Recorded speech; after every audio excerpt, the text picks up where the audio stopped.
Hi, welcome to She Chef Drinks. We are here in Sarasota, Florida, and we're at Yoder's family restaurant. They serve Amish food. We have here chicken fried steak, right? No chicken was in this, it's all steak, right? We've got a white gravy on top of that, right?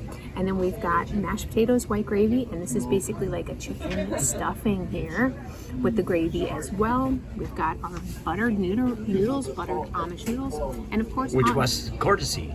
Yeah. Right? That was very sweet. They gave that to us.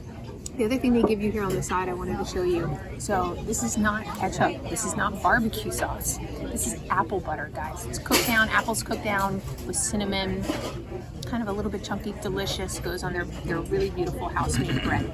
So we're here. Let's give it a quick try. Let's see. It smells like my childhood. It's fantastic. It's like eating a mashed potato cloud. So guys, if you're in the area, come check it out. Delicious food, Yoder's Family Restaurant. Enjoy. In Sarasota, Florida.